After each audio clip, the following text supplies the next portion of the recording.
تو بات آتی رہتی ہے، اللہ تعالیٰ ہم سب کو عمل کی توفیق عطا فرمائے۔ ہمارے حضرت فرمایا کرتے ہیں تمہیں نفلی عمرے کرنے والے بہت مل جائیں گے، نفلی حج کرنے والے بہت مل جائیں گے، مسجدوں میں رونے والے بہت مل جائیں گے، بیت اللہ کا پردہ پکڑ کر گڑ گڑانے والے بہت مل جائیں گے، خانقاہوں میں جذبے اور جوش کے ساتھ لا الہ الا اللہ کہنے والے بہت مل جائیں گے، لیکن ایسے بہت کم ملیں گے جو 100% اللہ تعالیٰ کی نافرمانیوں کو چھوڑ چکا ہوں۔ یہ سب سے بڑے آدمی کے اوپر سب سے بڑی بوجھ ہے کہ ہمارے فرمایا کرتے ہیں کہ بالکل کچھ نہ کیا جائے، واجب فرض سنت مؤکدہ وغیرہ کچھ تھوڑے سے وظائف کیے جائیں، اصل توجہ اس پر دی جائے کہ آدمی سے گناہ چھوٹ جائے، اللہ تعالیٰ کی نافرمانیاں چھوٹ جائیں۔ پھر فرمایا میں تمہیں آج بتاؤں کہ جنت کا قافلہ جا رہا ہے، حضرت فرمایا جنت کا قافلہ جا رہا ہے۔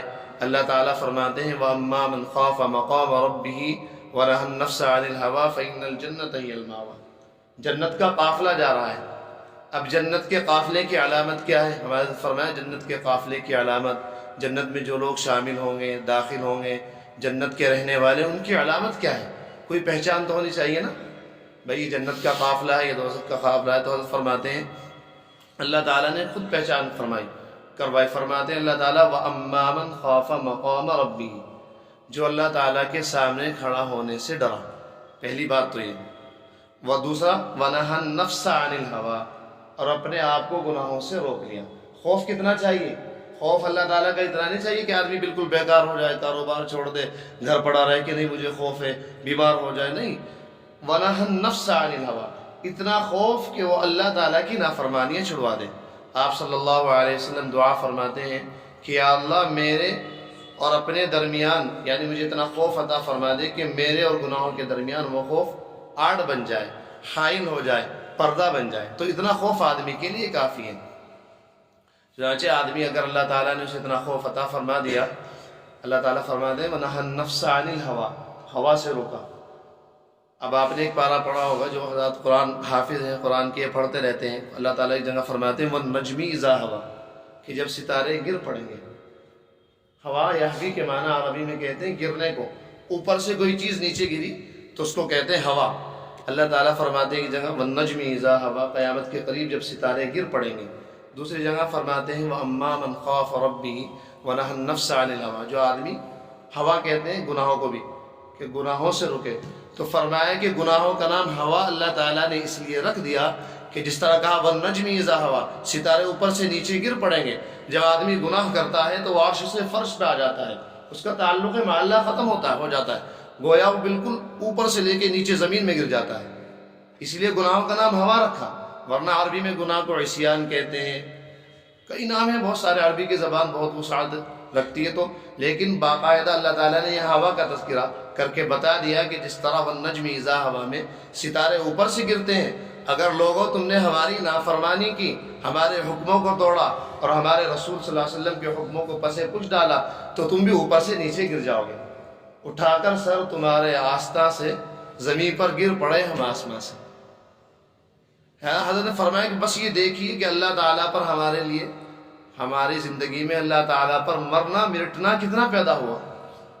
ہر لمحے ہم اپنی خواہشات کو توڑ رہے ہوں۔ جو آدمی اپنی خواہشات کو، حضرت نے فرمایا آپ خود فتویٰ لیجئے، میں کچھ نہیں کہتا، آپ کا ارادہ کسی بھی گناہ کرنے کا ہے، بد نظری کرنے کا ہے، ٹی وی دیکھنے کا ہے، کوئی بھی گناہ ہو، صرف اس گناہ کرنے سے پہلے جب ارادہ دل میں پیدا ہو سرسری، صرف دل سے اتنا فتویٰ لے لیجئے کہ اے دل، اس گناہ کرنے سے اللہ تعالیٰ راضی ہوں گے یا ناراض؟ آپ سڑک پہ جا رہے ہیں، میں سڑک پہ جا رہا ہوں، میرا دل میں شیطان نے تقاضا ڈالا، نفس نے تھوڑی سی چونک لگائی کہ بھائی بدنظری کر لو۔ اب اس موقع پر ایک لمحے کے لیے، صرف ایک لمحے کے لیے یہ غور و فکر کر لیا جائے، دل سے پوچھ لیا جائے کہ جو کام تو مجھے کرنے کے لیے کہہ رہا ہے، اللہ تعالیٰ اس سے ناراض ہوں گے یا راضی؟ اگر دل یہ کہہ دے کہ اللہ تعالیٰ ناراض ہوں گے تو بس اب اپنی حرام خواہشوں کو توڑ دو، ان پر تلوار چلا دو۔ پھر اللہ تعالیٰ، جب تم اللہ تعالیٰ کے حکم کو محترم بناؤ گے، معزز بناؤ گے، اللہ تعالیٰ تمہیں پوری دنیا میں محترم بنا دیں گے۔ پھر فرمایا کہ یاد رکھو جو آدمی اللہ کے حکم کو توڑ کر اپنی خواہشات پر عمل کرتا ہے، اللہ تعالیٰ ایسے لوگوں کو توڑ دیتے ہیں دنیا میں بھی اور آخرت میں بھی۔ جو آدمی اللہ کے حکم کو توڑ کر اپنی خواہشات پر عمل کرتا ہو، اللہ تعالیٰ ایسے لوگوں کو توڑ دیتے ہیں دنیا میں بھی اور آخرت میں بھی، ان کا کوئی پرسان حال نہیں ہوتا۔ اللہ تعالیٰ دنیا میں بھی ذلیل کر دیتے ہیں اور آخرت میں بھی۔ چنانچہ ایک جگہ اللہ تعالیٰ فرماتے ہیں وَلِمَنْ خَافَ مَقَامَ رَبِّهِ جَنَّتَانِ، جو آدمی اللہ سے ڈرے، اللہ کے سامنے کھڑا ہونے سے ڈرے۔ ڈرنے کا کیا مطلب ہے بھائی؟ اللہ تعالیٰ کی نافرمانی چھوٹ جائے، اللہ تعالیٰ کے گناہ چھوٹ جائیں، یہ ہے نا۔ اب میں ڈرنے کا مطلب کیا ہے بھائی؟ مجھے اللہ تعالیٰ کے سامنے کھڑا ہونا ہے۔ اللہ تعالیٰ صرف ایک نافرمانی کے لیے پوچھ لیں کہ تم نے فلاں وقت میں یہ نافرمانی کیوں کی تھی، میرے پاس اس کا جواب کیا ہے؟ آدمی یہ سوچے۔ اللہ تعالیٰ فرماتے ہیں وَلِمَنْ خَافَ مَقَامَ رَبِّهِ جَنَّتَانِ، کہ جو آدمی اللہ تعالیٰ کی نافرمانیاں چھوڑ دیتا ہے اور اللہ تعالیٰ کے سامنے کھڑا ہونے کا خیال رکھتا ہے تو اس کے لیے 2 جنتیں۔ جنتان عربی میں جنت ایک کو کہتے ہیں، جنتان 2 کے لفظی۔ تو اللہ تعالیٰ اس کو دنیا ہی میں جنت عطا فرما دیتے ہیں۔ ایک تو کس طرح؟ جس دن اللہ تعالیٰ آپ کو ایسا تعلق نصیب فرمائے گا اور مجھے اللہ تعالیٰ ایسا تعلق نصیب فرمائے گا تو معلوم ہو جائے گا جنت دنیا ہی میں مل گئی۔ ابھی تو صرف میں بھی باتیں کر رہا ہوں اور آپ بھی سن رہے ہیں۔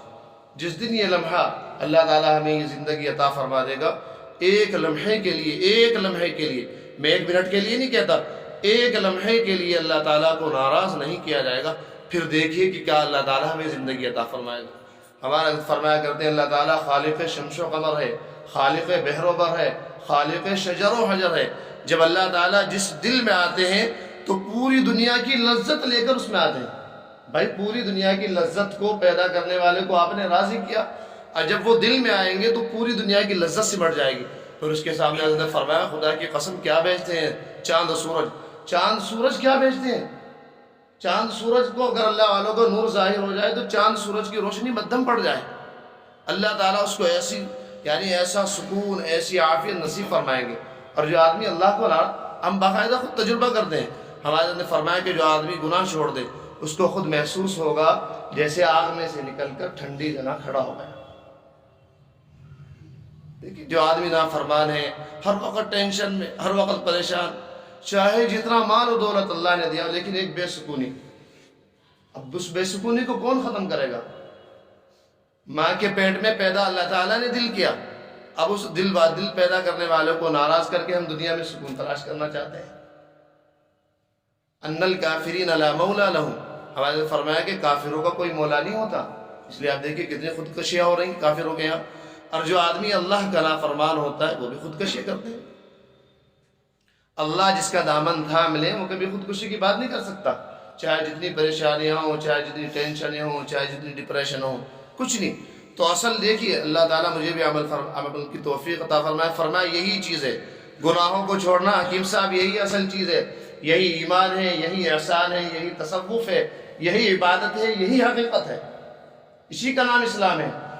تسبیح پڑھنے کا نام اسلام نہیں، تسبیح پڑھنے کا نام ایمان نہیں، صرف 5 وقت کی نماز پڑھنے کا نام ایمان نہیں۔ حضرت نے فرمایا گناہ چھوڑنا، سر کے بالوں سے لے کر پیر کے ناخنوں تک ہم اللہ تعالیٰ کے غلام ہیں، تو ہمارے ہر عضو سے، ہر حصے سے اللہ تعالیٰ کی غلامی ظاہر ہونی چاہیے۔ اسی کا نام ایمان، اسی کا نام ایقان، اسی کا نام احسان، اسی کا نام تصوف، یہی اللہ تعالیٰ کی محبت اور یہی ہے عشق الہی۔ مسجد میں بیٹھ کے تسبیح پڑھ لی جائے پھر باہر نکل کے بدنظری کی جائے، مسجد میں بیٹھ کے تسبیح پڑھ لی جائے پھر باہر نکل کے جھوٹ بولا جائے دکانوں پر، مسجد میں بیٹھ کے تسبیح نوافل قرآن پڑھا جائے پھر باہر بیٹھ کے غیبتیں اور جھوٹ بولا جائے۔ ہم نے ایمان کو سمجھا کہاں ہے ابھی تک؟ ایمان کیا چیز ہے؟ جس دن ہم ایمان کو سمجھ گئے اللہ تعالیٰ کی عظمت ہمارے دل میں آ گئی۔ ہمارے حضرت نے فرمایا تھا کہ جو آدمی سورج کا دوست ہوتا ہے وہ کبھی ستاروں کے سامنے ہاتھ باندھ کر نہیں جوڑتا، ہاتھ باندھ کر جوڑ کر کھڑا نہیں ہوتا۔ اگر یہ ظالم ستاروں کے سامنے ہاتھ باندھ کر کھڑا ہے تو سمجھ لو اس نے اب تک سورج کو پہچانا نہیں۔ جو آدمی اللہ کو پہچان لیتا ہے، اللہ سے دوستی کر لیتا ہے، وہ دنیا کے سامنے ہاتھ جوڑ کر نہیں کھڑا ہوتا، وہ ہر جگہ اللہ والا ہوتا ہے، وہ خلوت میں بھی اللہ والا ہوتا ہے، وہ تنہائی میں بھی جلوت میں بھی اللہ والا ہوتا ہے۔ اسے ہر جگہ احساس ہوتا ہے چاہے کوئی ہو نہ ہو میرا اللہ میرے ساتھ ہے، وَهُوَ مَعَكُمْ أَيْنَمَا كُنْتُمْ۔ اللہ تعالیٰ خود فرما رہے ہیں کہ میں تمہاری ساتھ رہتا ہوں۔ اب جب ساتھ رہتے ہیں تو کیا وہ دیکھتے نہیں؟ جس ذات نے پوری دنیا کو نگاہیں عطا فرمائی ہوں، جب وہ ساتھ رہے گی تو وہ ذات دیکھے گی نہیں؟ ہمارے فرمایا کرتے ہیں جب کبھی گناہوں کا تقاضا ہو، نظر اٹھانے کا تقاضا ہو، تو ذرا سوچ لیا کرو کہ ہماری نظر پر کسی اور کی بھی نظر پاس نہ ہے۔ ایک آدمی راستے میں جا رہا، گناہوں کا تقاضا دل میں پیدا ہوا، بد نظری کر رہا، اب اسے یہ احساس نہیں کہ میری نظر پر اللہ تعالیٰ کی نظر ہے، اللہ تعالیٰ مجھے دیکھ رہے ہیں۔ جس دن یہ احساس پیدا ہو جائے گا پھر دیکھیے اللہ تعالیٰ کیسی زندگی عطا فرمائیں۔ تو فرمایا اسی طرح گناہوں کا تقاضا تو لازمی ہوگا، یہ بات تو طے ہے، گناہوں کا تقاضا لازمی ہوگا، گناہوں کے تقاضوں سے گھبرانا نہ چاہیے۔ چنانچہ اللہ تعالیٰ فرماتے ہیں وَنَهَى النَّفْسَ عَنِ الْهَوَىٰ، ذرا غور سے سنیے بات کو۔ اللہ تعالیٰ فرماتے ہیں جو آدمی گناہوں سے بچ جائے، تو معلوم ہو گیا گناہوں کا تقاضا۔ اب میں نے چشمہ لگا رکھا، اب آپ کہیں چشمہ اتار دیجئے، اتار دیا۔ اب میں نے چشمہ نہیں لگا رکھا، آپ کہیں چشمہ اتار دیجئے، بے وقوف ہو، میں نے چشمہ لگا ہی نہیں رکھا تو اتارو کیسے؟ اسی طرح جب اللہ تعالیٰ نے فرمایا گناہوں سے بچو، تو معلوم ہو گیا لازمی طور پر گناہوں کے سمندر دل میں اٹھیں گے، تقاضے پیدا ہوں گے۔ ان تقاضوں کو دبانے کا نام تقویٰ ہے، اللہ کی محبت ہے، ایمان ہے، احسان ہے، اخلاص ہے، یہ چیز ہے۔ اور کھاد جتنی بھی بدبودار ہو، جتنی زیادہ بدبودار کھاد زمین میں ڈالیں گے اتنا زیادہ عمدہ پھل پیدا ہوگا، اتنا زیادہ عمدہ غلہ پیدا ہوگا۔ تو جس آدمی کو اللہ نے یعنی سمجھیے جس آدمی کے دل میں بہت شدید ایک طوفان ہو گناہوں کا، عشق بازی کا، بد نظری کا، وہ سمجھ لے کہ اللہ تعالیٰ نے مجھے بہت اعلیٰ درجے کی کھاد عطا فرما دی، اب بس اس تقاضوں کو دبانا ہے، پھر دیکھیں اللہ کی محبت کے پھول کیسے کھلتے ہیں۔ تجربہ ہے کہ نہیں؟ کھاد جتنی گندی ہوتی ہے غلہ اتنا زیادہ عمدہ ہوتا ہے، تو گھبرانے کی ضرورت نہیں۔ اب میرے دل میں بہت زیادہ تقاضے ہیں گناہوں کے، میں گھبراؤں نہیں، بلکہ خوش ہو جاؤ، بس ان پر عمل نہ کرو۔ اب جو یہ کھٹیں گے، جو یہ سڑیں گے، جتنا زیادہ سڑتا جائے گا، دباتا جائے گا، اتنی زیادہ اللہ کی محبت پیدا ہوتی جائے گی، اتنی زیادہ اللہ تعالیٰ کی محبت۔ آپ نے دیکھا چراغ، پہلے زمانے میں چراغ جلتے تھے، اب سے 15-20 سال پہلے بھی لیمپ وغیرہ جلتے تھے، تو بعض دفعہ ان کی روشنی ہلکی ہو جاتی تھی، تو کیا کہ اوپر سے اس کی بتی کاٹ دی، اب روشنی اور بڑھ گئی۔ تو اسی طرح جب ہمارے دلوں میں گناہوں کے تقاضے، گندے تقاضے پیدا ہوں، تو اللہ نے ہمیں لا الہ الا اللہ کی قینچی دے رکھی ہے، اب اس قینچی کو استعمال کیجیے اور اس کی فوراً اوپر کا حصہ کاٹیے، یعنی لا الہ الا اللہ، اللہ کے سوا کوئی معبود نہیں، لہذا اپنے نفس سے کہیے تو میرا معبود نہیں ہے، میں تیرا کہنا کیوں مانوں۔ اب جب اس قینچی سے وہ حصہ کٹا تو ایمان اور بڑھ جائے گا، ایمان کا تقوی کا نور اور زیادہ بڑھ جائے گا۔ ہمارے نے فرمایا تھا اللہ تعالیٰ جس دن تمہیں آنکھیں دے دے گا پھر تمہیں معلوم ہوگا اللہ کی عظمت کیا ہے۔ فرمایا ایک سیاح گھومنے والا جنوبی افریقہ کے جنگل میں 360 کلومیٹر کا جنگل، وہاں جا رہا ہے، اب راستے میں سب لوگوں سے ملاقات ہوئی، یعنی سب جانوروں سے، آخر میں شیر سے ملاقات ہوئی۔ جنگل میں داخل ہوتے ہوئے شیر نے کہا دیکھو تم جنگل میں تو جا رہے ہو، فلاں جانور کی طرف تمہیں بالکل نظر نہیں اٹھانی، اس کی طرف نہیں دیکھنا بالکل۔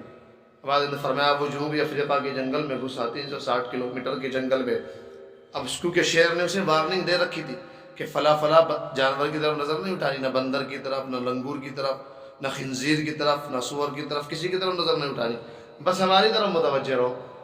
حضرت نے فرمایا اس موقع پر کوئی دنیا کی اعلیٰ سے اعلیٰ حسن میں نمبر اول لڑکی آ جائے اور اس سے کہے کہ ملا جی، حضرت کے الفاظ، ملا جی آج موقع ہے، آج میں تمہیں اپنا حسن فری میں بالکل فری پیش کرتی ہوں۔ اس پر ہمارے حضرت نے بڑا درد بھرے انداز میں فرمایا جو آدمی اللہ والا ہوگا تو وہ کہے گا تمہارا حسن فری کا ہے، میرا ایمان فری کا نہیں ہے۔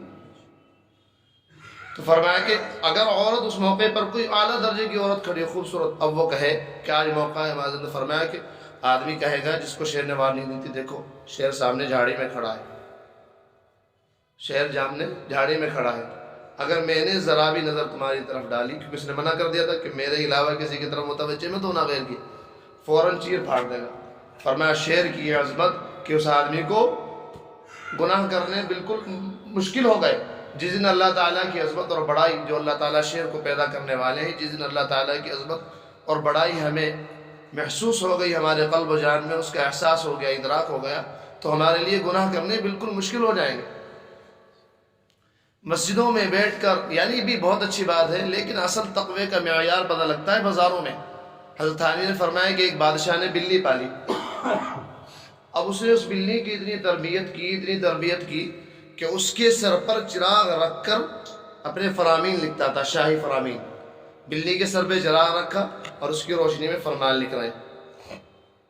ایک دن بادشاہ کو اپنے اوپر وہ بڑی عجب ہوا کہ میں بہت بڑا تہذیب والا، تربیت دینے والا ہوں، تو اس نے وزیر سے کہا کہ دیکھو میں نے بلی کو کیسی تربیت دی کہ بلی بالکل اپنا سر نہیں ہلاتی، نہ آگے ہوتی نہ پیچھے ہوتی، میں چراغ رکھتا ہوں، اس کی روشنی میں اپنا کام کرتا ہوں، لکھائی پڑھائی کا۔ وزیر نے کہا کہ جناب محترم میں آپ کی بلی کا امتحان لینا چاہتا ہوں۔ کہنے لگے ٹھیک ہے امتحان لے لو۔ تو حضرت نے فرمایا کہ اگلے دن اس نے کیا کیا، ایک چوہا لے کے آیا۔ ریٹ کا امتحان بذریعہ کیٹ، ہمارے الفاظ حضرت کے الفاظ، ریٹ کا کیا کہتے ہیں بھائی بلی کو انگلش میں؟ کیٹ کا امتحان بذریعہ ریٹ چوہے کو کہتے ہیں کہ کیٹ کا امتحان بذریعہ ریٹ، اور پھر اس تہذیب کے یعنی جو اس نے سکھائی تھی اسے تہذیب، اس کے پھر ریٹ معلوم ہوں گے۔ فرمایا کہ وزیر چوہا لے کے آیا، اب اس نے دور سے اسے دکھایا بلی کو ہلکے ہلکے، اب بلی نے جو دیکھا کہ خوب غرانے لگی، اب اس کی مونچھیں کھڑے ہوئی، اس طرح کی آواز آتی ہے، بلی نے اس طرح غرانا شروع کیا۔ تو جب اس نے دیکھا کہ بالکل اب بلی تیار ہے حملہ کرنے کے لیے، تو اس نے فوراً چوہا چھوڑ دیا۔ اب جیسے ہی بلی اس کے پاس دوڑی، اس کے پیچھے دوڑنا شروع کیا اس نے، اب ادھر چراغ پڑا، ادھر تیل پڑا، ادھر بتی پڑی کہ دیکھی بادشاہ سلام۔ تو ہمارے تقوی کا امتحان ہوگا بازاروں میں، ہمارے تقوی کا امتحان ہوگا شادیوں میں، ہمارے تقوی کا امتحان ہوگا مرنے جینے میں، ہمارے تقوی کا امتحان ہوگا معاملات میں۔ اگر آپ میں وہاں 100% کامیاب ہو جائیں، ایمان کے ساتھ، ایقان کے ساتھ، سچ بولیں، جھوٹ نہ بولیں، بدنظری نہ، تو سمجھیے ہم اللہ تعالیٰ کے قریب جا رہے ہیں، اللہ تعالیٰ کا ہمیں قرب نصیب ہو رہا ہے۔ اور اگر معاملہ یہ کہ صرف مسجدوں تک محدود ہے، خانقاہوں تک محدود ہے، مجلسوں تک محدود ہے، تو معاملہ وہی بلی والا تقویٰ ہے۔ اللہ تعالیٰ ہم سب کو حقیقی تقویٰ نصیب فرمائے۔ اللہ تعالیٰ کی محبت بڑی عجیب چیز ہے بھائی، اللہ تعالیٰ ہم سب کو محبت نصیب کر دے تو ساری چیزیں پھر انشاءاللہ سمجھانے کی ضرورت نہیں پڑے گی۔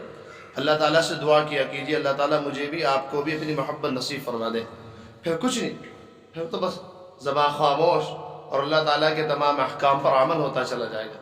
یہ محبت ایسی چیز ہے۔ حضرت جلال الدین رومی رحمۃ اللہ علیہ نے تو یہاں تک فرمایا، عام لوگوں کی تو معاملہ ہی کیا، ان کی تو بات ہی کیا کی جائے۔ مدرسے والوں کو کہتے ہیں آج سے 800 سال پہلے جلال الدین رومی، ایھا القوم الذی فی المدرسہ، اے مدرسے میں پڑھنے والوں، کل ما حصلتموہ الوسوسہ، اگر تمہیں اللہ کی محبت نہیں ملی، اللہ کا خوف نہیں ملا، تعلق مع اللہ نہیں ملا، رسول اللہ صلی اللہ علیہ وسلم کی عظمت نہیں ملی، تو جو کچھ تم نے پڑھا ہے وہ سب کا سب بے فائدہ ہے۔ ایھا القوم الذی فی المدرسہ کل ما حصلتموہ الوسوسہ، علم نبوت الا علم عاشقی ما بقی تلبیس ابلیس شقی۔ اصل علم وہ ہے جو آدمی کو اللہ کی محبت سکھلا دے، علم کا حاصل ہے بس عشق خدا، آہ سب دھوکہ ہے بس اس کے سوا۔ مدرسے والوں کو جلال الدین رومی یہ کہہ رہے ہیں جنہیں ہم سمجھتے ہیں کہ رات دن دین کے کام میں ہے، تو ہماری تو بھائی ہماری اوقات ہی کیا ہے عام لوگوں کی۔ مدرسے والوں کو یہ کہا جا رہا ہے کہ اگر تم نے اللہ کی محبت حاصل نہیں کی تو سب کچھ ضائع کر دیا۔ تو اللہ تعالیٰ کی محبت حاصل کرنے کی ضرورت ہے۔ اللہ تعالیٰ ہم سب کو اپنی محبت نصیب فرمائے۔ جس دن محبت نصیب ہو جائے گی تو سارے مسئلے حل ہو جائیں گے۔ اور میرے دوستو، ہم لوگ ہمارا معاملہ یعنی ہم سب کا اکثر کا معاملہ یہ ہے، ہم لوگ کس امید پہ گناہ کرتے ہیں؟ اچھا بتائیے، یہ باتیں میں وہ نہیں اس طور پہ نہیں کہہ رہا کہ میں تقریر کر رہا ہوں، آپ حضرات سامعین، یہ میرا آپ کا ایک قلبی تعلق ہے۔ بس یہ سمجھیے کہ میں خود سمجھنے بیٹھا ہوں اور سمجھانے بیٹھا ہوں، والا والا معاملہ ہے۔ آپ اسے عام طور پر نہ لے جائیے کہ ایک مولوی بیٹھا ہے اور تقریر کر رہا ہے اور ہم تقریر سن رہے ہیں اور تقریر سن کے چھٹی۔ ہم گناہ کی امید پہ کرتے ہیں کہ کل کو توبہ کر لیں گے۔ یہ ہوتا ہے نا، شیطان کیا ڈالتا ہے، آج فلم دیکھ لو کل کو توبہ کر لیو، آج گناہ کر لو کل کو توبہ کر لیو، آج گناہ کر لو کل کو توبہ کر لیو۔ ہمارے فرمایا، میرے سامنے کا خود واقعہ ہے، ایک آدمی کے ساتھ یہی ہوتا تھا جب اس کو توبہ کو کہا جاتا تھا کہ توبہ کر لیں گے توبہ کر لیں گے، آخری وقت میں یہ معاملہ ہوا اس کے ساتھ گناہ کرنے کی وجہ سے۔ جب بیمار ہوا مرنے کے قریب تو میں نے اپنے ایک دوست کو بھیجا کہ جاؤ اس کو توبہ کی تلقین کرو۔ حضرت فرماتے ہیں میرا دوست اس کے پاس گیا، اس سے کہا بھائی توبہ کر لو، تو کہنے لگا سب الفاظ نکل رہے ہیں، ڈاکٹر کے پاس لے جاؤ، اسپتال لے جاؤ، چائے لے کے آ جاؤ، بسکٹ کھلا دو، پانی پلا دو، لیکن جو تم یہ 4 الفاظ تا واو با، یہ جو تم الفاظ کہہ رہے ہو یہ نہیں نکل رہا ہے مجھ سے توبہ کے۔ تو ہم کیا چاہتے ہیں ہمارے ساتھ بھی یہ معاملہ ہو جائے، ہم روزانہ یہ ڈھیل کرتے رہے اور ایک وقت آ جائے کہ اللہ تعالیٰ ہماری زبان پہ فالج ڈال دے۔ میں نے کیا دے کر رکھا ہے کہ مجھے تو مرتے وقت توبہ کرنی ہے، 60 سال کی عمر ہو جائے گی، 70 سال کی عمر، اس وقت یہ دنیا فیلڈ ہے، میدان ہے، اس کو ذرا ہمارے فرمایا کرتے ہیں اللہ تعالیٰ نے جن کو گال دیے ہیں ان کو کھیتی مل گئی، کھیتی کی زمین مل گئی، اب دنیا میں رہتے رہتے اس زمین پر کھیتی اگا لو۔ اور پھر جوش میں آگے فرمایا کہ دھاڑی سے اللہ کی دوستی گاڑی ہوتی ہے، دھاڑی سے اللہ کی دوستی گاڑی ہوتی ہے۔ بغیر دھاڑی رکھے ہوئے کوئی آدمی اللہ کا دوست نہیں بن سکتا، شریعت کے مطابق دھاڑی رکھے ہوئے۔ دھاڑی سے اللہ کی دوستی گاڑی ہوتی ہے۔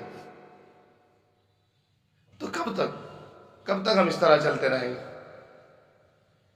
اللہ تعالی ہم سب کو بھائی کوشش کرے، یہ ساری باتیں اسی لیے ہوتی ہیں، ایک بالکل میرا انداز ہی وہی ہوتا ہے، نہ میرا مقررانہ انداز ہے، میں تو بالکل اسی طرح، اور آپ کی خیر خواہی کے جذبے کے لیے اس میں میری بھی خیر خواہی ہے، آپ کی بھی خیر خواہی ہے۔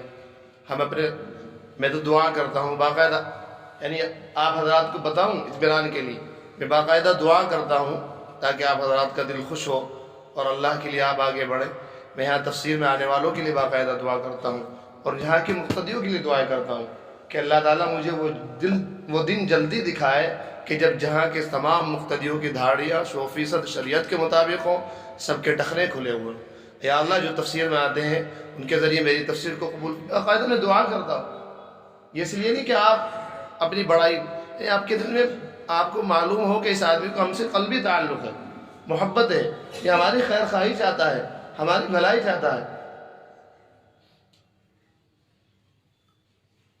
تو بھائی مرنے سے پہلے ہمارے پاس وقت ہے، یہ مختصر سی زندگی دی ہے، لہذا جلدی توبہ کر کے اللہ والا بن جائیں گے، ورنہ بہت پچھتانا پڑے گا۔ اور ایک جگہ بڑے جوش میں آگے فرمایا کہ آج کل لوگ فرمایا کہ اس انٹرنیشنل بے وقوفی اور گدھے پن کا علاج کرو۔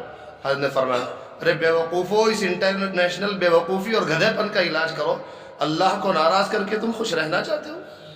کیا تمہاری عقلوں پہ پتھر پڑ گئے؟ یہ انٹرنیشنل بالکل بے وقوفی ہے۔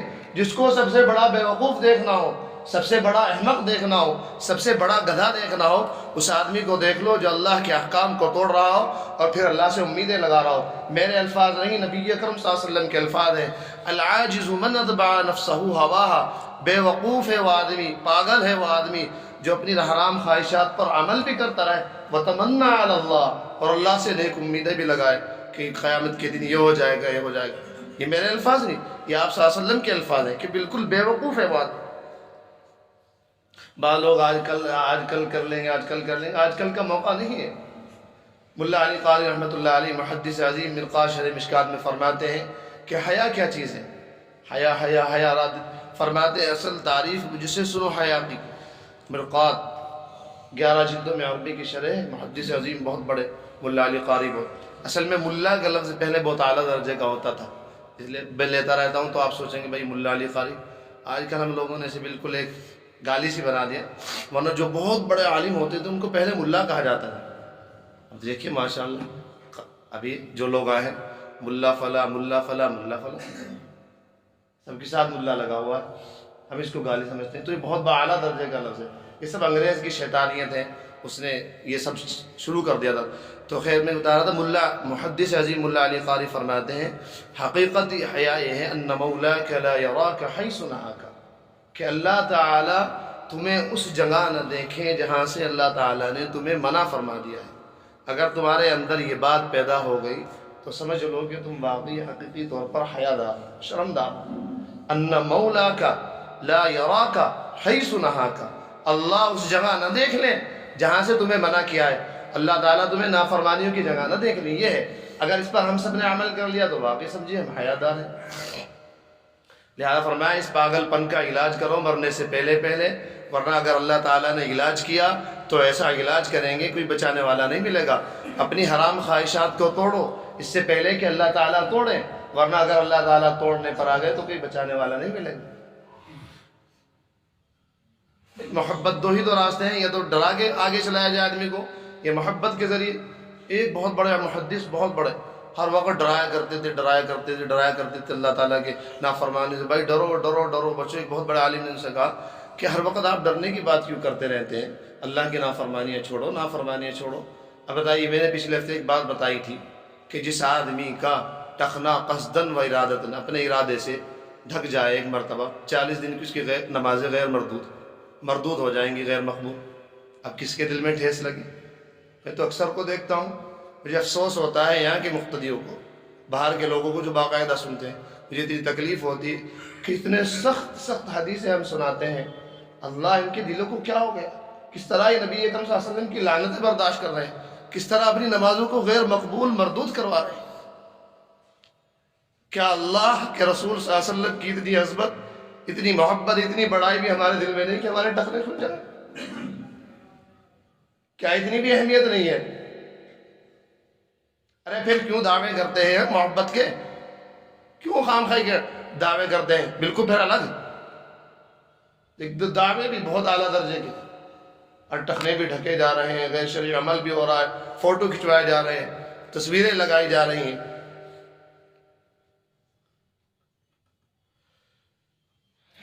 اللہ تعالی ہم سب کو عمل کی توفیق عطا فرمائے اور تمام گناہوں سے بچنے کی توفیق عطا فرمائے۔ وآخر دعوانا الحمدللہ رب العالمین۔